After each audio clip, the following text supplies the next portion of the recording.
और अब बात Pune hit and run case की। नशे में ड्राइविंग लेकिन सजा नहीं होगी। अभी भी पुलिस पूरे केस में लीपापोती कर रही है। जो वास्तव में 304 की धारा लगनी चाहिए वो उसके ऊपर नहीं लगाई गई है। शराब पिएगा लेकिन कोर्ट के लिए बच्चा। पुलिस कमिश्नर को सस्पेंड करिए, उसने आरोपी को बचाने की कोशिश की है। निबंध से सब बन जाएगा बिल्डर का बेटा। सवाल न्याय का है। अमीरों को, गरीबों को, दोनों को न्याय मिलना चाहिए। क्या पुणे के शहजादे को सजा मिलेगी? Pune hit and run case में इस वक्त एक बड़ी खबर आ रही है। जुवेनाइल जस्टिस कोर्ट में आज सुनवाई होनी है। कोर्ट के सामने नाबालिग आरोपी भी पेश किया जाएगा। केस में रिव्यू पिटीशन पर सुनवाई होगी। पुणे पुलिस ने दाखिल की है ये रिव्यू पिटीशन। दरअसल पुणे पुलिस का कहना है कि आरोपी नाबालिग है, लेकिन जिस तरह का जघन्य अपराध किया गया है उसके आधार पर, वेस के आधार पर इसके खिलाफ एक्शन होना चाहिए और धाराएं लगनी चाहिए।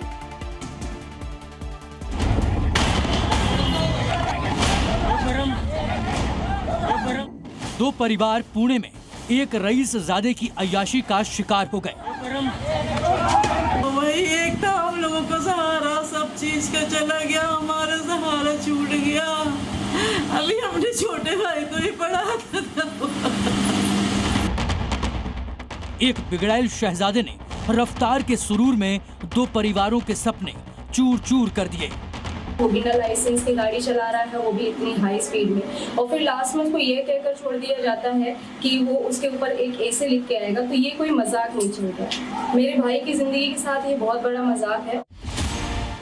2 करोड़ की कार और 200 किलोमीटर प्रति घंटे की रफ्तार से बिल्डर के बेटे ने 2 इंजीनियर्स को जान से मार दिया और कोर्ट ने उसे मामूली शर्तों के साथ छोड़ दिया। इस वक्त हम पुणे के उस यरवड़ा पुलिस स्टेशन में खड़े हैं जहां पर ये कार जिसमें बैठकर जो आरोपी, हालांकि वो अभी नाबालिग है, उसको अभी कुछ और वक्त है बालिग होने में, और वो इसी पोर्शे कार को चला रहा था। आप कार की हालत को देखकर समझिएगा, इतनी हाई प्रोफाइल कार, और उसके ठीक बगल में, कार के बगल में वो बाइक पड़ी है जिसपे 2 मृतक सवार थे। मध्य प्रदेश से ताल्लुक रखने वाले अनीश अवधिया और अश्विनी कोस्टा, वो दोनों इसी बाइक पर सवार थे। रात के तकरीबन 2:30 बजे का वक्त था जब जो जुवेनाइल, जिसके बारे में हम बता रहे हैं, जो आरोपी है, वो इसी पोर्शे कार में सवार था। लड़का अपने कुछ दोस्तों के साथ एक बार में बैठा है। सामने टेबल पर शराब के पैग रखे हैं। हाव भाव देखकर तो यही लगता है कि ये बहुत समझदार है, लेकिन 17 साल 8 महीने के इस लड़के को सिस्टम नन्ना मुन्ना बच्चा समझता है और मानता है कि उसे अपराध की समझ नहीं है। लेकिन बार मालिक और मैनेजर को ऐसा नहीं लगता, तभी तो इसे शराब परोसी गई। पुलिस, जो महाराष्ट्र पुलिस है, वो महाराष्ट्र गवर्नमेंट है, वो खुद नहीं चाह रही कि उनके खिलाफ कार्रवाई हो। महाराष्ट्र गवर्नमेंट उसको बचा रही है क्योंकि रईसजादा का लड़का है। और मेरा तो ये भी मानना है कि कहीं ना कहीं वो महाराष्ट्र गवर्नमेंट को फाइनेंस भी करता है क्योंकि बहुत बड़ा बिल्डर है। इसलिए उसके खिलाफ पुलिस ने ये इस प्रकार की नौटंकी की कार्रवाई कर रही है, जो प्रॉपरली उसको एक्ट की धारा, जब पुलिस कमिश्नर बोल रहे हैं कि हम इसमें हीनियन ऑफेंस है, वो धारा लगाएंगे, तो क्यों नहीं लगाते, क्यों नहीं कार्रवाई करते हैं? एक्सीडेंट तो हुआ है और लड़का अंडर एज है ऐसा बताया जा रहा है, ड्रिंक था और ओवर स्पीड था। तो मतलब ये सारे केस कोई नहीं बना रहा है, नॉर्मल सा उसको केस बनाया जा रहा है कि यातायात के ऊपर आप निबंध लिखें।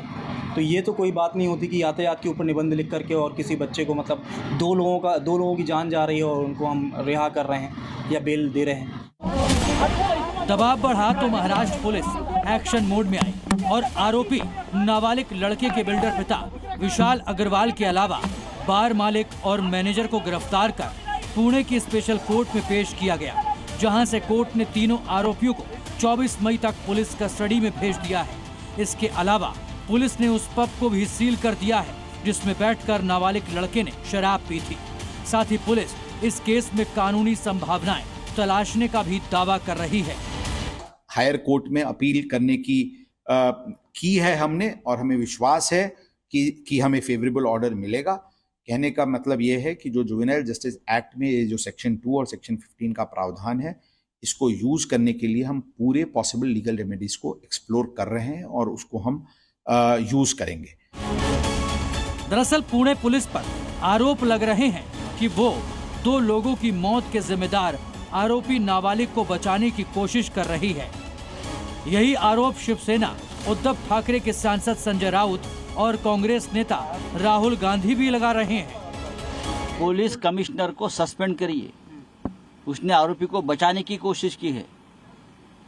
एक कपल, युवा कपल 25 साल का, जिस बेरहमी से कुचल दिया, और जो लड़का है शराबी, उसको 2 घंटे में बेल मिलता है।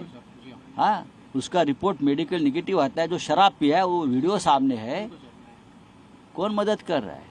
ट्रक ड्राइवर से, बस ड्राइवर से क्यों नहीं लिखाते? उबर ड्राइवर, ऑटो ड्राइवर से क्यों नहीं लिखाते? नरेंद्र मोदी से पूछा गया कि 2 हिंदुस्तान बन रहे हैं, एक अरबपतियों का, एक गरीबों का। उनका जवाब आता है, क्या मैं सबको गरीब बना दूं? सवाल ये नहीं है, सवाल न्याय का है। अमीरों को, गरीबों को, दोनों को न्याय मिलना चाहिए। इस दर्दनाक हादसे की शिकार अश्विनी का शव जब जबलपुर के साकार हिल्स में उनके घर पहुंचा तो परिवार का बुरा हाल हो गया और अपनी बेटी को याद कर रोने लगे।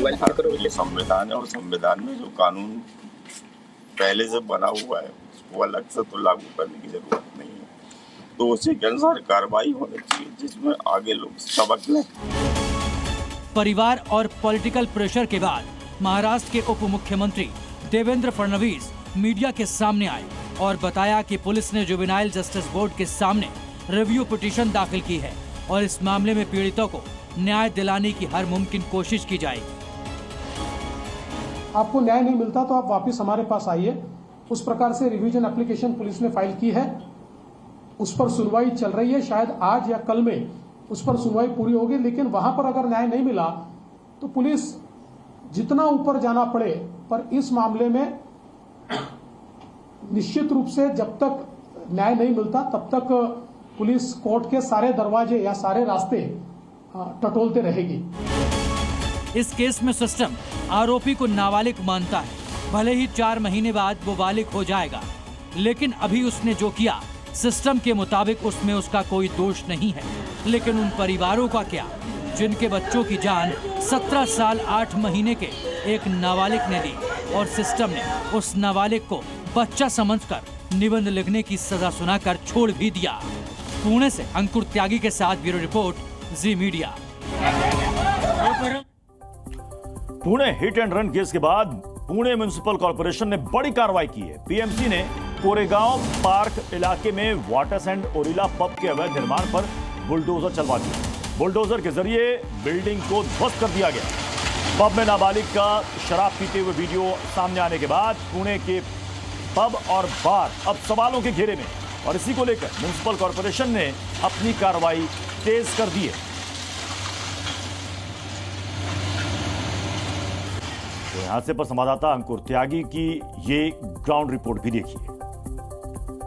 19 तारीख की रात को पुणे की सड़कों पर एक अमीरजादा शराब के नशे में धुत होकर बिना नंबर प्लेट की अपनी पोर्शे कार में सवार था और उसका नशा इतना ज्यादा था कि उसने 2 मासूमों की जान ले ली। इस वक्त हम पुणे के उस यरवड़ा पुलिस स्टेशन में खड़े हैं जहां पर ये कार जिसमें बैठकर जो आरोपी, हालांकि वो अभी नाबालिग है, उसको अभी कुछ और वक्त है बालिग होने में, और वो इसी पोर्शे कार को चला रहा था। आप कार की हालत को देखकर समझिएगा, इतनी हाई प्रोफाइल कार, और उसके ठीक बगल में, कार के बगल में वो बाइक पड़ी है जिसपे 2 मृतक सवार थे।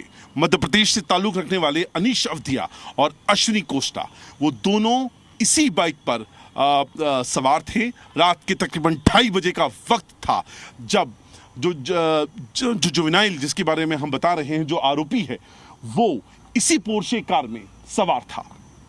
अब आप कार की हालत को जरा देखिए, कितना बुरी तरीके से वो एक्सीडेंट था। सीसीटीवी में भी हम वो तस्वीरों को साफ देखकर समझ सकते हैं। और अब वहां इस सामने के सामने, जब इस कार के सामने हम रूबरू हो रहे हैं, सामने की जो पूरी विंडशील्ड है वो पूरी तरह से टूट गई है। आप बताइए, इतनी हाई प्रोफाइल कार, उसमें सवार होकर जब ये जो आरोपी है, जो जुवेनाइल एक्यूज्ड है, वो कार चला रहा था, और इस कार के अंदर मैं आपको दिखाऊंगा जो नंबर प्लेट है वो भी यहां पर नहीं लगी है। जो आरटीओ के सोर्सेज हैं वो इस बात को कंफर्म कर रहे हैं पुणे के कि इस कार का जो रजिस्ट्रेशन फी था जो 1700 रुपए के आसपास था वो बकाया चल रहा था, और वो भी 1-2 दिन या 1-2 हफ्ते से नहीं बल्कि मार्च के महीने से। और उसके बावजूद भी ये जो आरोपी जो जुवेनाइल है वो बिना नंबर प्लेट की कार को लेकर पूरे शहर में घूम रहा था, और वो भी उस हालत में रात के 2:30 बजे 19 तारीख की रात को, जब उसने 2 अलग अलग बार में बैठकर शराब पी, जमकर अपने दोस्तों के साथ पार्टी करी, और उसके बाद रात के 2:30 बजे इस तेज दंदनाती रफ्तार से आती हुई कार ने बाइक पर सवार 2 मासूमों को कुचल डाला। अब पुलिस के लिए इस केस में पेचीदगी इस बात को लेकर बढ़ गई है क्योंकि जुवेनाइल कोर्ट ने उस आरोपी जो जुवेनाइल है उसको बेल पर रिहा कर दिया है। वो अभी बेल पर बाहर है, हालांकि उसके जो पिता हैं उनको जरूर गिरफ्तार कर लिया गया है और उनके खिलाफ कार्रवाई हो रही है। और दूसरी कार्रवाई जो हो रही है वो इस बात को लेकर हो रही है क्योंकि रिव्यू पिटीशन हम यहाँ पर जुवेनाइल कोर्ट में फाइल किया गया है। इस केस को एक्सेप्शनल केस के तौर पर ट्रीट किया जाए, इस जो नाबालिग है उसको बालिग मानकर इसके ऊपर धाराएं लगाई जाएं और फिर इसके ऊपर केस हो। और अगर ऐसा होता है तो धारा 304 आईपीसी की लगती है जिसमें जो गैर इरादतन हत्या का मामला दर्ज होगा, लेकिन उसमें चूंकि जो इन्फ्लुएंस जो था लिकर या शराब के इन्फ्लुएंस के अंदर आकर ये पूरा का पूरा कांड हुआ है, ऐसे में जो धारा 304 अगर जुड़ती है, सेक्शन 304 जुड़ता है तो जिसमें सजा का अधिकतम 10 साल की सजा का प्रावधान है, तो ऐसे में जो आरोपी है और जो नाबालिग है उसके पिता के लिए, दोनों के लिए यहाँ पर मुसीबतें बढ़ती जा रही हैं। दूसरा, जिस बार में बैठकर इसने शराब पी थी उनके खिलाफ भी कार्रवाई की जा रही है क्योंकि कैसे आपने 17 साल के एक लड़के को आपने जिसने 18 साल पूरा नहीं हुआ है, कानून के खिलाफ जाकर आपने बिना उसका आईडी चेक किया आपने उसको शराब परोस दी, तो ऐसे में उन दोनों जो बार हैं उनको भी सील कर दिया गया है। तीसरा, इसके अंदर पुलिस की भूमिका आती है। ये जो कार है ये पिछले 2-3 महीने से बिना किसी नंबर प्लेट के पुणे की सड़कों पर दौड़ रही है और उसके खिलाफ कोई कार्रवाई नहीं की गई। ये सबसे बड़ा सवाल निकल कर आता है। दूसरा सवाल, जो आरोपी है नाबालिग, उसके ब्लड टेस्ट की रिपोर्ट्स का जी न्यूज़।